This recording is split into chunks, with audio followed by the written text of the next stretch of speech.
I think what happened in the weekend turned out to be something of a storm in a teacup, unfortunately, but it's also something that we have got all too used to expecting from Spain. It's something that we saw at the end of the 80s with the airport agreement, which at the 11th hour, Spain imposes themselves on a people who clearly do not want anything to do with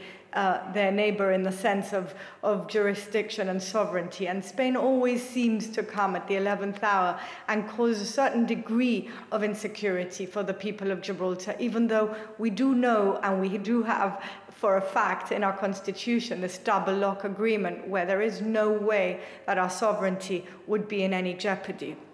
Of course, Pedro Sanchez, as we know, has a minority government in Spain, and there must be an element of him having to play to the gallery or convince his more right-wing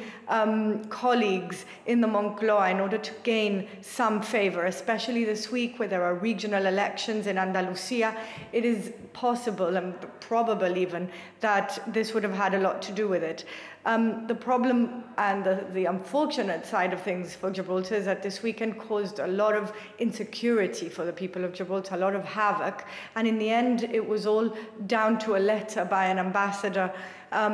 that is open to interpretation. Interestingly enough, you saw that all sides were claiming a victory. The Spanish side was claiming a victory, the UK side was claiming a victory, and the Gibraltar side was saying nothing's happened and we were claiming a victory. So unfortunately, this episode from this weekend was simply another example that nobody knows anything about what is going on with Brexit and how quickly things change in a matter of hours. But